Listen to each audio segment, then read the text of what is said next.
Welcome to the project. 3 lives lost with grave fears for one more who's missing. The devastating floods on New South Wales' mid-north coast have tonight turned deadly as record rain swallows towns and tens of thousands remain stranded. Hello? Anyone home? It's a natural disaster. Disaster is in the title. 3 lives claimed in New South Wales' mid-north coast floods. Among those lost, a 63-year-old man found inside a home in Moto, north of Taree. The second, believed to be a man in his 30s who became stuck in floodwater while driving. To lose anyone in these natural disasters is obviously horrifying. We are bracing for more bad news. Emergency services scrambling to find one other still missing. I don't want to preempt any results of anything, but obviously we hold grave fears. 14-year-old Riley, one of the lucky ones. We had to climb out our window in our kitchen. It was filled to the brim with water. It was like 1.5 feet. It was up to my knees. We had to climb out the window, hang on. Riley flown to safety, followed by his dad and brother. We lost everything, so we're going to have to start life over again, basically. More than 500 people have now been rescued from the rapidly rising waters, while more than 50,000 are stranded. We continue to have flood rescue calls come in. We are throwing every single thing that we've got at this incident. Some found clinging to roofs. Others, for more than 24 hours, were trapped inside trucks. Well, that's the road that I'm supposed to be driving down. There was nowhere to go, and a lot of us were running out of vital food and water, and this is the first time that I've actually been stuck in a situation like this. Almost 10,000 homes are at risk, with conditions expected to get worse. It's just terrible. It's we've left. We don't know if a house will be there or what damage, and it's very overwhelming. While livelihoods are washed away. We lost a dozen sheep. We watched them go down the river. A local dairy farmer between us has lost his whole herd. So it's just devastating. It is hard to fathom. As communities band together once more. It's grim reality is that we're getting more and more used to this. This year it just kept coming and coming and coming. We lost everything, cars, caravan, it's just deep.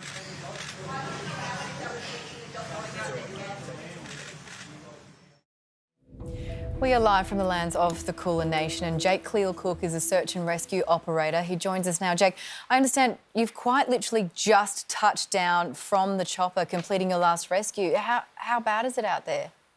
Yeah, we did. We just landed not too long ago. It's quite amazing the amount of water that's up here at Taree, spread out absolutely everywhere. It's been keeping us quite busy over the last couple of days.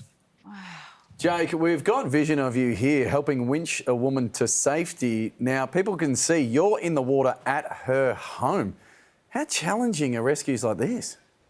It is one of the most challenging rescues we do. We train for water rescues every single day at the Westpac Lifesaver Rescue Helicopter, but in the flood environment, there is so much that can go wrong and so many different hazards that it takes a lot of training and teamwork for everyone in the crew to effect a rescue. It's challenging in multiple ways. So for example, we hear you telling the woman that you're rescuing that she can't take anything with her. So you're saving her, but at the same time as that, you are informing her that she's, well, very high risk of pretty much losing everything. I mean, how hard is it? How hard is that moment in delivering that message? It's one of the hardest things we have to do as a crew. We're here to help people, and unfortunately, it's a part of the job where we can't always bring everything with them back to our machine. But the goal is to bring them and safely back to a safe environment. And if unfortunately, there's little sacrifices we have to make along the way. Jake, what are people's reactions when they see you coming?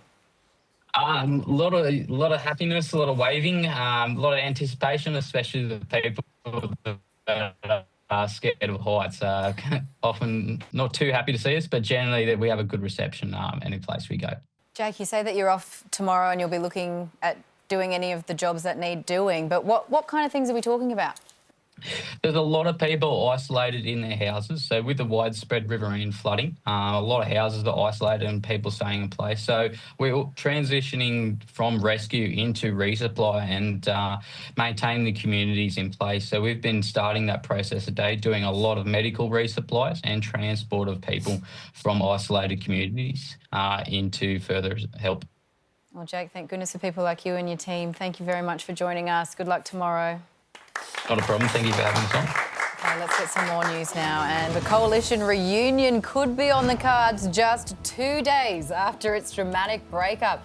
Nationals leader David Littleproud says they've agreed to give the Liberals more time to work through their policy demands. Apparently, Liberal leader Susan Lee reached out in an attempt to fix the relationship. Both parties have delayed announcing frontbench lineups while crisis talks continue. And the fact that the Liberal Party room is now prepared to have that conversation, I think speaks volumes. And that's why I'm reciprocating for sign of good faith, that I'm pausing us moving forward as a national party alone, because I would prefer to be in a coalition. Israeli PM Benjamin Netanyahu is not backing down. He's declared Israel will control all of the Gaza Strip when its latest military offensive is over. His remarks come as Israeli troops in the West Bank fired near a group of international diplomats. Commanders claim the shots were fired as a warning when the delegation strayed from their approved route. The incident has triggered condemnation from their home countries. And Tottenham's 1-0 win over Manchester United in the Europa League final has got to be one of the sweetest moments for Aussie coach Ange Postecoglou, overcoming one of the Spurs' worst seasons. He led the team to their first trophy in 17 years, but Postecoglou's position with Tottenham still remains in doubt, and Ange says that he will be disappointed if he's let go. It's a quote my favourite Australian Prime Minister, Paul Keating, said after an unlikely victory, he said this is one for the true believers. An unbelievable group of players who never wavered, never lost faith in me. And Susie and Thorno are with us, and what do you reckon? I don't know if he can pull off not only winning that final but saving his job. Yes. Truly remarkable. That will be the biggest From story. where he was. Yeah. Oh, what a story. It's incredible. Is there a world where Tottenham go on to win The Premier League? Yes. Yes, that world is called Hollywood. Yeah. No, look, they are one of the big clubs. I think they might be the 9th richest club in the world or something. So they have resources, but they are perennial underachievers. So get this in perspective. To do this, look at those fans. They have not seen anything. They are a club that loses. And Ange has turned them into a club that wins, albeit by whatever unconventional means. Can I just put this into some context? All of European trophies have only ever been won by managers that are either European or from Argentina. So he's the first. He's the pioneer. He's the first from outside of those football powerhouses to do it, and he's a kid from South Melbourne. So you're saying anything is possible, Waleed? Anything is possible. Yeah. Anything is possible. Next season, full season. You know what? I wouldn't be surprised if he finds a better job. If I were him, and he would not take advice from me, but if I were him, I would look to coach a really decent Italian club, a really decent Spanish club. I think this is a huge thing to have on your CV. It really is. Okay. Well, there you go, guys. This just in. There's another Aussie in London worried about their work visa. So, staying over in the UK, there's a panel show called GB News. Now, we know full well here on the project that on live TV, anything can and will happen. So, kids, look at this little blooper for the amazing sound effects and watch as the hosts just try to push through. And I don't want my water to be polluted. And this is where, I think reform will do very well, as they did with the Scunthorpe Steelworks. So they came in directly to say, that's an area government needs to step in, that's where nationalisation needs to come in. Oh my gosh. OK, forget it. Fine. Just carry on. And so, look, there's... You know what I do love about it is that they didn't cut to the guy who fell, but you can hear it happen. Oh, my God, Waleed. I didn't realise you weren't wearing pants under that desk. Just to let everyone know, he's a natural brunette. I saw too much. Okay. We'll pick Waleed up. We'll see you soon. That was dyed.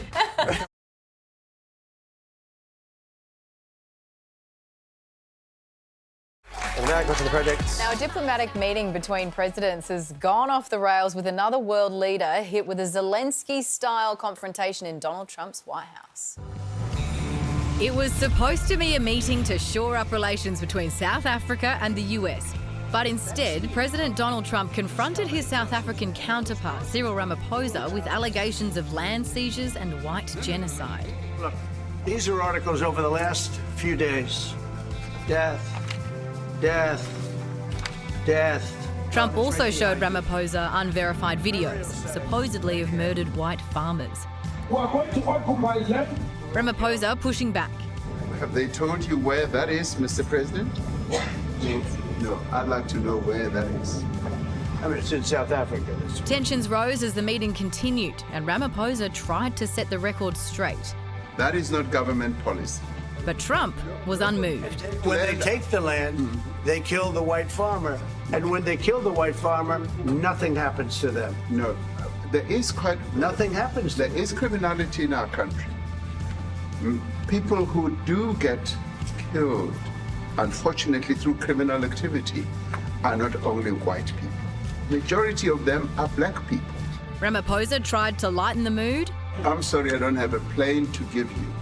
But when Trump was asked what it would take to convince him there was no white genocide, Ramaphosa was decisive. It will take President Trump listening to the voices of South Africans, some of whom are his good friends. Wow, It's amazing, isn't it? Really well done. The patience of that explanation, though, the absolute, like when you talk about diplomatic chats, that is the height of diplomacy, to be that patient and explain what's going on in your country when someone else thinks they know what's going on. Yeah, and, you know, the attempts to fact-check Donald Trump, whether it be during election campaigns or him as president, is nothing new. We see it a lot, but we don't usually see it happening with the world leader in the Oval Office. No, that's the norm now. Yeah, that's when you do it, apparently. Yeah. But this was all for American domestic consumption anyway. Yeah. There's a narrative happening on the far right in America about this. All Donald Trump has to do is be seen raising it, and his job is done. It's not about the facts at a certain point. I mean, I like it how, too, Trump was wound up because he's like, oh, people's land's getting taken. You're like, yeah, that's how Greenland feels, mate. Like, what are you talking about? He's always throw stuff out, you know, with Trump, and it's like you hear it, and it almost knocks you off your chair. Please! God's sake! Mate! Honestly, put some pants on. This is a lot. This is a lot. Come on. Come on, champion. I'm determined to see this through. We're off to a break. See you.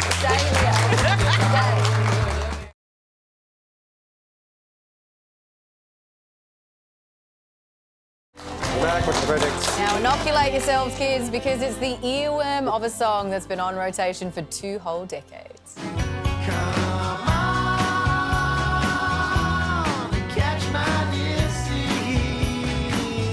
Yep, it's been 20 years since Ben Lee's Catch My Disease was released from the acclaimed album Awake is the New Sleep. We're all in this together. To celebrate this milestone, Ben is hitting the road, embarking on a national tour, bringing his infectious music and huge personality to the masses. Come on, catch my disease. The chat's already begun. Would you please welcome Ben Lee?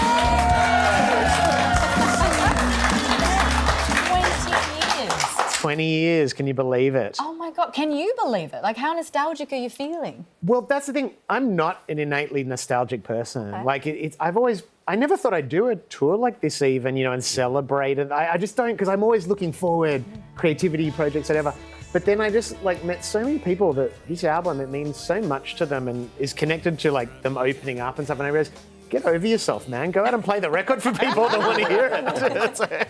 Well, it's been 2 decades since 2 Awake decades. is the New Sleep was Yeah. released. And, mate, because you're performing the entire album, which you think, like, now in the world of Spotifying, of streaming songs, I don't know, are you bringing the album back? Because I could imagine now people just cherry pick what they like about songs from an album, don't necessarily listen to the whole thing. You know, that is sort of the going theory, but honestly, all of the artists that are considered great artists today make great albums. Whether it's Charlie XCX or Bon Iver, you know, these people all make great albums. So I don't think albums have gone anywhere.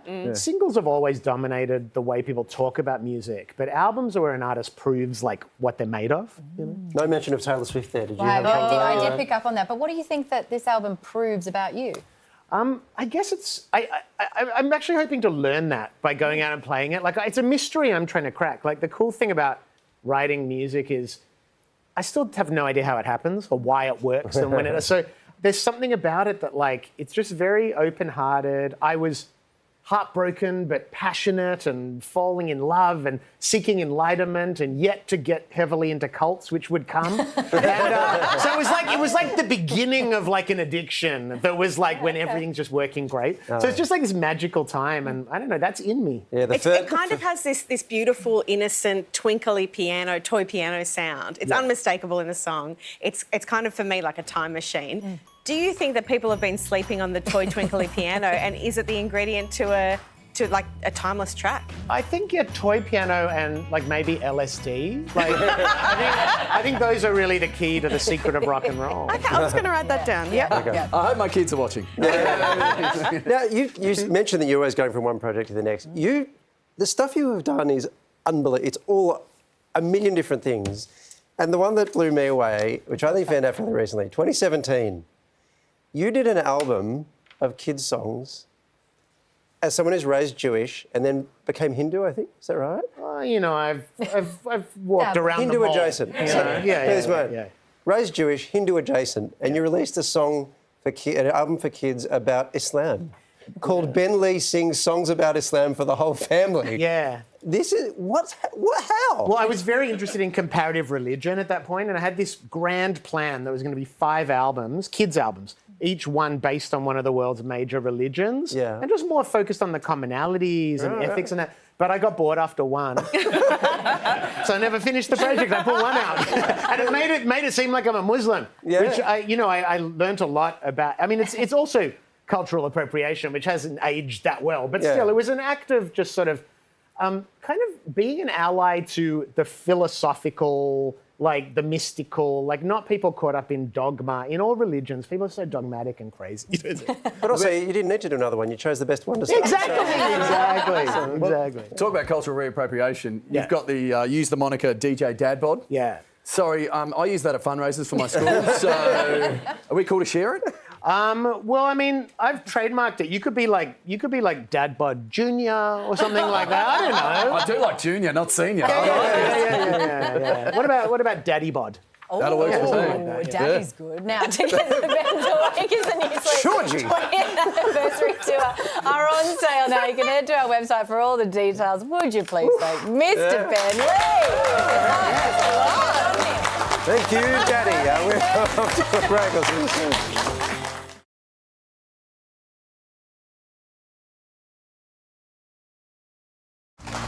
Back. What's the project? More of today's top stories now, and 3 people have died and 1 person is missing as catastrophic floods engulf the New South Wales north and mid-north coasts and the Hunter region.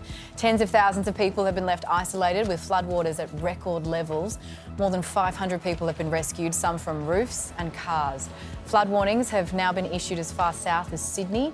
At high risk tonight, places like Coffs Harbour, Kempsey and Port Macquarie. Rodney Lattimore is a dairy farmer in Taree. He joins us now.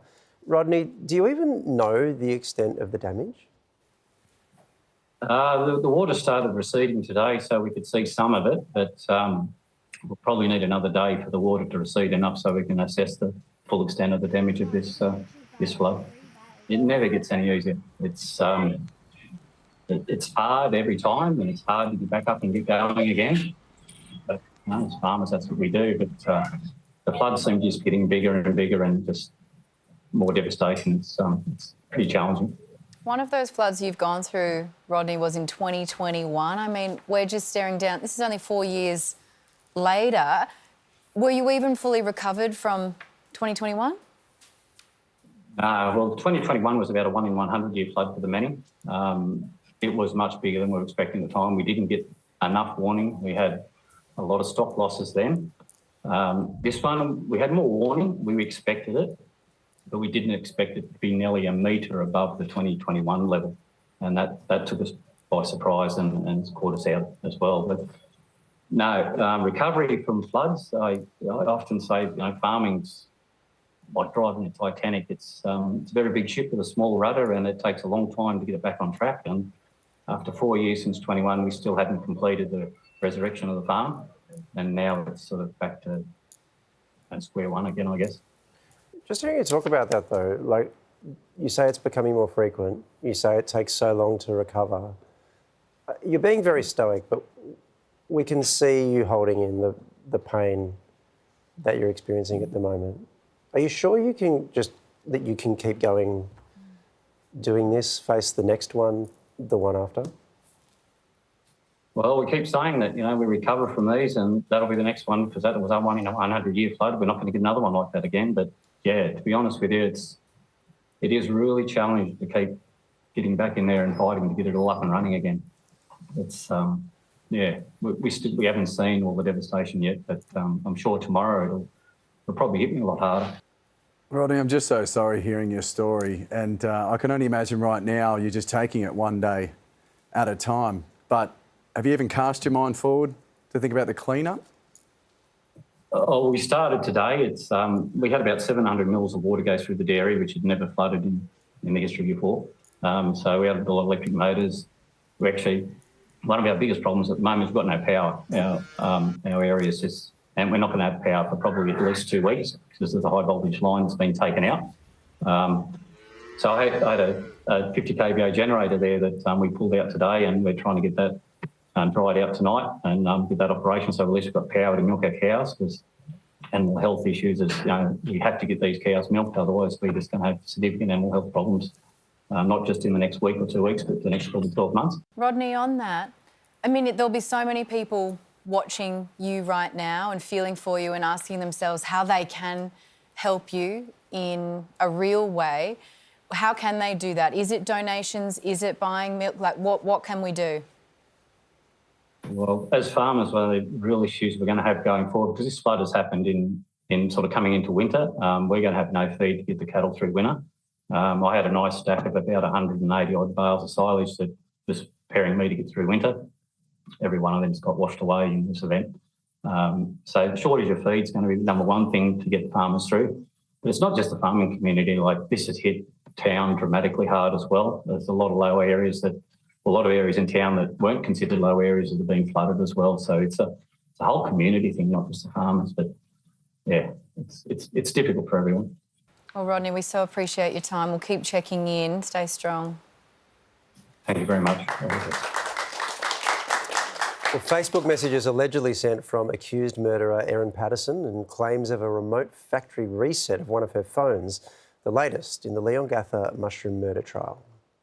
A methodical search for an Asian grocer amid fears of a public health emergency. The court hearing testimony from an environmental health officer as he detailed efforts to find the store that Erin Patterson claimed sold her death cap mushrooms. They only told us it was Oakley, Clayton or Mount Waverley, where it was alleged a person may have purchased those mushrooms from an Asian grocer in those suburbs. Personally visiting 14 stores and taking 340 photos during his investigation. I used my knowledge of the area to nail down which were Asian grocers or similar.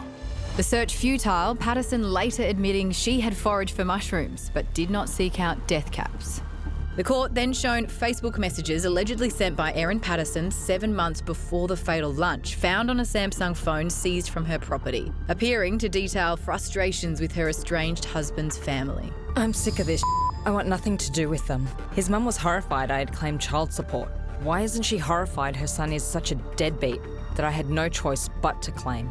This family, I swear to God. The court also shown screenshots of internet searches from Patterson's phone. The prosecution alleging she looked up information on stage 4 cancer, stage 4 ovarian cancer, and brain lymphoma. The court hearing earlier, Patterson had lied to her lunch guests about having cancer.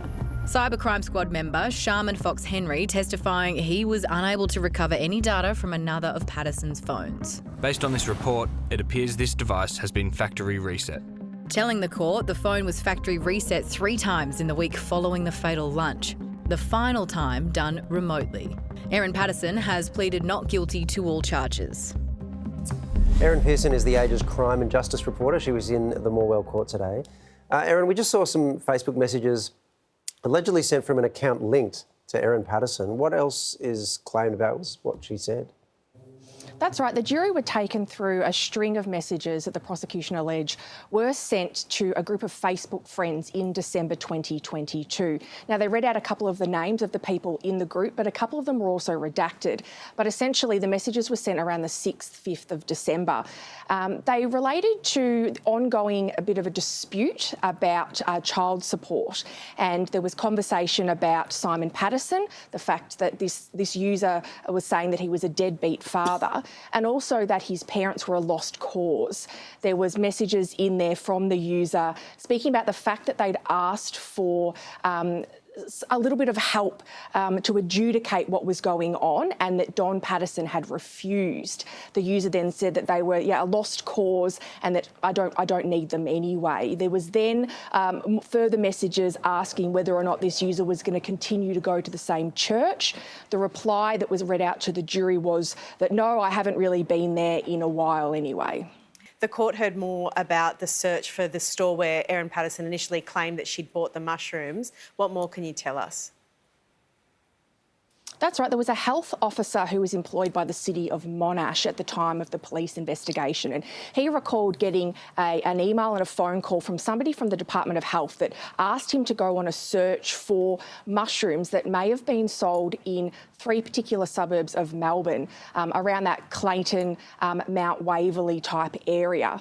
And this officer said that's what he did. He went through council records to find any Asian grocers that may be selling mushrooms, and off he went over the next 2 days, going door to door quite methodically and asking them a list of questions.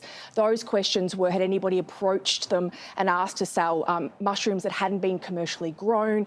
Had they had any repackaged mushrooms for sale and alike? There was only one that he could find, he told the jury, that appeared to be repackaged, but when there was contact between the accused and the Department of Health and this gentleman, they really couldn't figure out exactly which store it was. Nothing matched up, and as we heard earlier, there was over 300 images taken. Now, they weren't all shown to the jury today, but some of them were, and they showed the inside of some of these stores, some of these packaged mushrooms hanging on shelves and in boxes and alike. But essentially, there was nothing found that matched the description that had been provided to the Department of Health. More also today around Patterson's cancer claim. What did we learn? Yeah, there was a number of devices that police seized as part of their investigation, and the witness today, he's a digital forensic expert who works for Victoria Police. He was asked to confirm different documents that had been tendered to the court, and they were essentially downloads from these devices. There was a number of mobile phones and a Samsung tablet as well. And on one of those devices, there was information, the witness said, that showed that there'd been some sort of search or interaction with an online website that spoke about cancer, stage 4 cancer and alike. There wasn't a lot of evidence given about this, but it was one of the things that was mentioned towards the end of today. Speaking of devices, we just heard one of Patterson's phones was factory reset 3 times, I believe, following the lunch. Can you tell us anything more on that? Yeah, that's right. This IT witness explained that there was data that supported that account. It was the Crown Prosecutor Jane Warren who was taking the witness through this information, and essentially she was reading out the data that had been extracted from these devices, and then it was the witness who was confirming yes, no, that is what it said. There was a number of factory resets that happened from about December 2022 until early August 2023, around the time of the lunch. Now, the first few, the records indicated, and this is what the jury was told, that they had been done by a user. That was the word that was used, that it's a user that needed to access this phone hand in hand to be able to factory reset that device. The jury was also told that evidence will be coming to them that will explain that that phone was handed over by the accused to the police on August 5, 2023. Now, there was another factory reset that was mentioned. That happened the following day on August 6, 2023. Now, the court was told this was a different type of factory reset, that this appeared to have been done remotely at about 5 a.m. in the morning. Erin Pearson, thank you so much for your time once again. Thank you. After a break, more projects soon.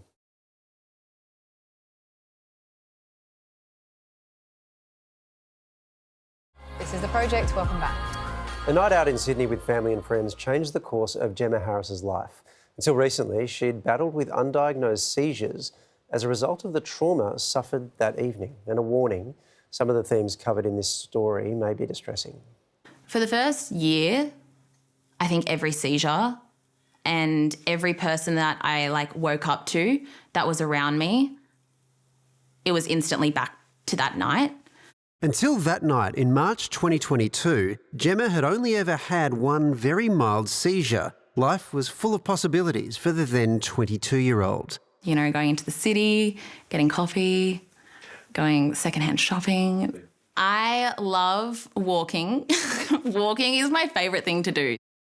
But it was a walk through a Sydney city park on her way to a club that changed everything for Gemma. I noticed these two guys ahead of me.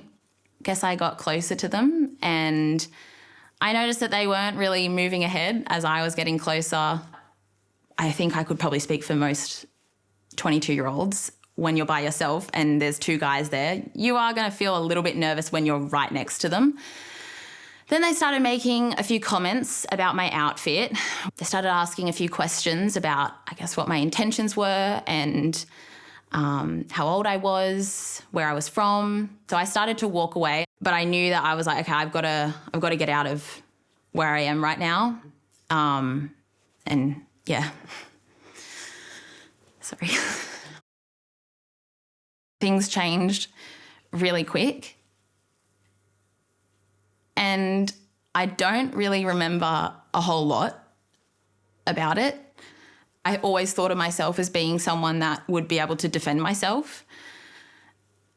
And I just remember, I guess, feeling so weak. And I honestly didn't know what to do. Gemma was sexually assaulted by the two men. In a state of shock, she continued on to her friend's party. I just was kind of standing there and I had no idea what had happened, and I was trying to, I guess, replay it in my head, and I was, yeah, that was pretty bad. And everyone could see that I was visibly upset. I was crying a lot. We got into the bathroom. I don't know if I managed to get into a cubicle, but that was when I had my first seizure of that night. And then I had a few seizures following that initial one. Next thing I know, I'm waking up and I'm in St Vincent's Hospital. I didn't report at the time because I don't think I wanted to acknowledge or admit. And then I think I was honestly just so scared. Gemma also didn't tell her family or friends what had happened that night, but the trauma had flicked a switch in her brain. I might go a week or two without having a seizure, and then I would have a massive cluster of these seizures. And so I would be in and out of hospital, like going to the emergency. Dislocated my shoulder 4 times during seizures. I fractured my wrist, fractured ribs. So yeah, I think my personality definitely went from a bubbly, confident person to just like a shell. Her family became increasingly concerned. The seizures had appeared overnight with no explanation, and Gemma had never been diagnosed as epileptic. You'd just be waiting with the phone beside the bed in the middle of the night. That was like living with a ticking time bomb. The fact we really didn't know the reasoning behind it or the true reasoning behind it. We knew that there was some kind of trauma, but we didn't know exactly the extent. When my parents found out, I mean, that's a whole different, I had never really seen, my dad cry, and seeing that is really, I don't think anyone really likes to see their parents that upset. It's one thing you don't really want to sort of accept.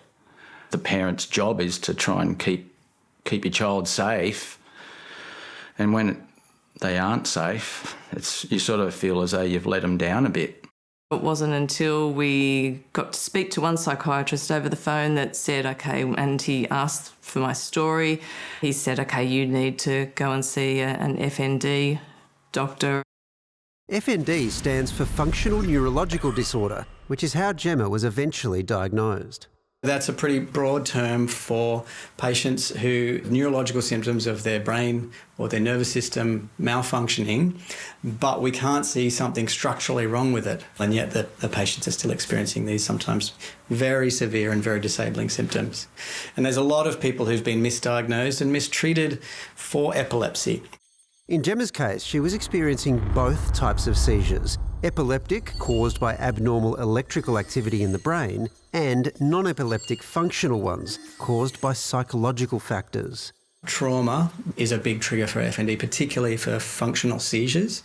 That trauma can be psychological, physical, emotional. You can have mild seizures and more extreme ones, and those more severe ones might be quite frequent, they might be quite long-lasting.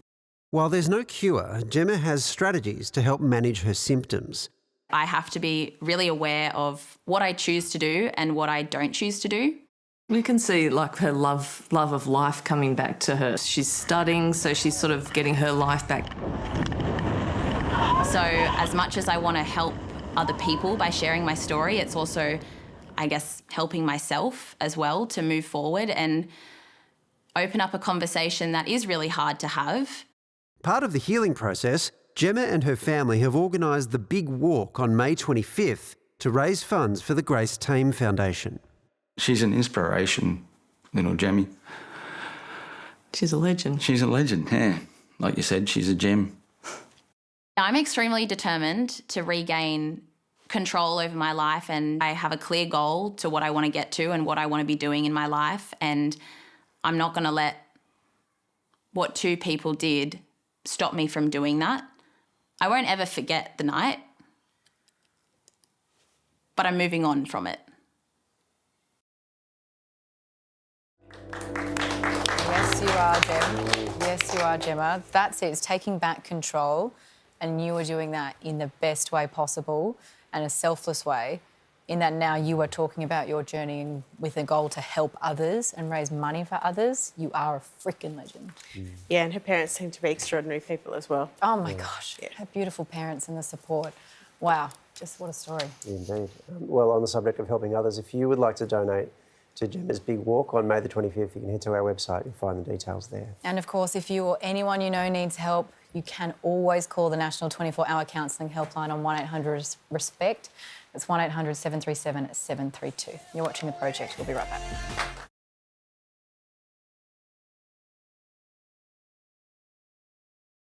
Welcome back. This is The Project. 2 UK bookies have come up with a shock new favourite to replace Daniel Craig as 007 in the next James Bond movie. Ange Postecoglou, British actor Theo James is now the front-runner, ahead of Superman's Henry Cavill, Aaron Taylor-Johnson and James Norton. You may remember Theo from the Divergent series, Guy Ritchie's The Gentleman and White Lotus. Was he in White Lotus? Do you ladies remember that at all? In White Lotus? No, I don't remember. Theo James? I haven't taken that particular interest in his career, except for I just noticed that on your screensavers on your phone. I think Theo James would be a very popular choice. I mean, now that I'm just learning of who he is as a human, yeah, I think so too. Definitely. Very Henry talented. Cavill, can he go wrong? No, but I think he's ageing out now. I think he's maybe slightly too old. I know. No, he can be an older Bond. An older Bond? Yeah, Really? he's not, he's not ancient. Well, then, if that's the case, bring back Idris Elba. Put him in. He needs to be the one. It's simple. Is there a world where Ange Postecoglou wins the Premier League and then becomes the next Bond? Is there a world? At Spurs? No, he's more likely to be James Bond than to win the Premier League with Spurs. You said it could only happen in Hollywood. This could happen in Hollywood. You're right. This is it. You're right. You're right. Who would you pick? Who would I pick? Yeah. Me, I reckon. I just want to throw my hat in the ring. Yeah. Thorno's doing Oh, that would be so boring. Oh, can I just get a water? Shaken, not stirred? Oh, my God. But I would be lucid when I take on the crooks. Oh, that's nice. Yeah. That looks like something I'd watch. Yeah, that's Stop, crooks. Hey, guys, moving on to more pressing news. After 2 terms, WA MP Kyle McGinn said goodbye to State Parliament with the kind of professionalism you want to see in Aussie politics. But I would like to say to the members and the constituents across WA, thank you for 2 fantastic terms. Cheers. Order, members. Order. The Honourable Kyle McGinn will take his seat. Now. Look how delighted the woman next to her. It looks good, doesn't it? Success tastes like tinea. Good stuff. So that's the new Bond. That is the new Bond. There you go. Ticks your boxes. Now, the diva to rule all divas has announced she will be returning to our shores later this year. I sat down with Mariah Carey to chat about her unmatched legacy and the importance of always catching the good light.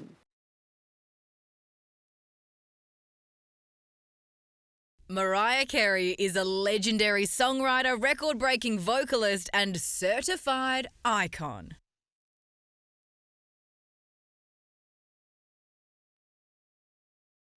Four decades into this biz, Mariah continues to boast a 5-octave vocal range that leaves audiences spellbound.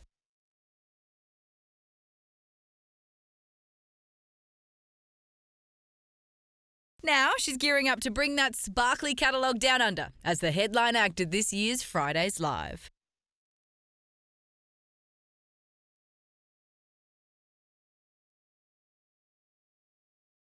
Mariah Carey, welcome back to the project. It's so wonderful to see you. It's great to be here. Thank you so much. Now, Mariah, I've learned most recently that you and I share something in common, and that is our dislike. I'm going to go so far as a hatred for overhead lighting. Oh. Is that true? Yes, a dislike, both the dislike and the hatred of overhead lighting. I don't care for it. For people who may not understand, can you explain just how crucial good lighting is in life? Good lighting is everything. I don't know why people even have rooms that are poorly lit. So if I was to walk through your house, there's never a big light on? If it's my house and I live there, then yeah, that's all we're gonna do. We're not having bad lighting. Well, we're so excited as well because we get to see you impeccably lit for Fridays Live when you come down back to Australia on tour. This is so exciting. You are headlining along with Pitbull, Jordan Sparks, Eve. What does it mean to you to be touring with some names that have been a part of your industry for so long? It means that people are going to have a good time when they come to the show. That's what I think. Will you have a good time? Yeah, always. Any opportunity to have a good time, I take it. Some of my favourite moments of you on stage are when you get lifted into the air by absolutely gorgeous, strong men. And as someone who has not had that opportunity, can you describe to me what that's like? It's quite the opportunity, I will say. So if you ever get the chance, you should take it. I've got to tell you, Mariah, I've been deep into Reddit most recently. And the Lambs, I love that your fans are called the Lambs, you're Lamely. But there is a little bit of conjecture about where that term comes from initially. Can you end the debate once and for all? Why are your fans Lambs? Somebody else was using the terminology of lambs and going, hey, lamb, come here, lamb. And the fans just started calling each other lambs and making the whole thing about the Lamely. And I love the Lamely. But if you're going to ask me if it was started out where my fans were called the Lambs, it didn't. But they chose to call themselves Lambs. It's been a long time since you've been to Australia. Is there something that we can have on the rider? Is there something that you need so that you feel most at home? A kangaroo. A kangaroo? Backstage? Yes. Okay, but how many kangaroos are you talking? Well, you know that they can be quite scary. What's the other one? A koala. I heard that, so maybe we should go with a koala. Now, the koalas, sometimes you could get chlamydia from them, Mariah. I'm just saying, that's just a full warning. So they're also, yeah. No, I could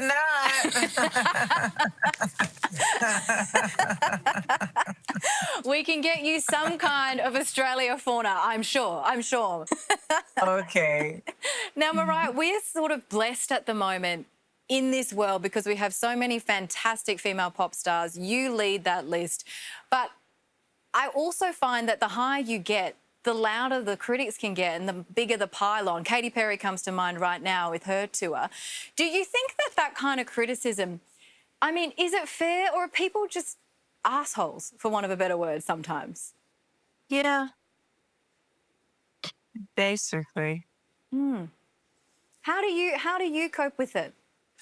By not coping is what I do.